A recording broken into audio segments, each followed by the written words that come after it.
Паѓа производството и бројот на вработени во текстилниот сектор. Во изминатиот период до невладината Гласен текстилец, 20 на текстилни работнички реагирале дека од страна на нивните работодавци е најавено и договорите на определено нема да им се продолжат, а има и ситуации на потпишување на документи за трансформација од неопределено на определено работно време. Се надевам дека работниците ќе бидат внимателни при потпишување на било какви трансформации, бидејќи ако има напален обем на работа, повторно морам да потенцирам дека во Законот за работен однос стои децидно дека доколку фирмата работодавачот се соочува со потешкоти во работењето и треба да го намали бројот на вработени, тоа се прави со соодветна консултација со представник на работниците, синдикати слично, меѓутоа и дека треба да исплати испратени согласно стажот на работниците во тие фирми.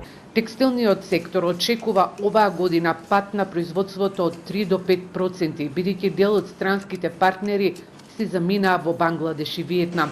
Во моментов најголем проблем со обезбедување на работа имаат помалите конфекции. Ситуацијата во однос на побарувачката исто не е сменета, голем број компании се заминаа од кај нас.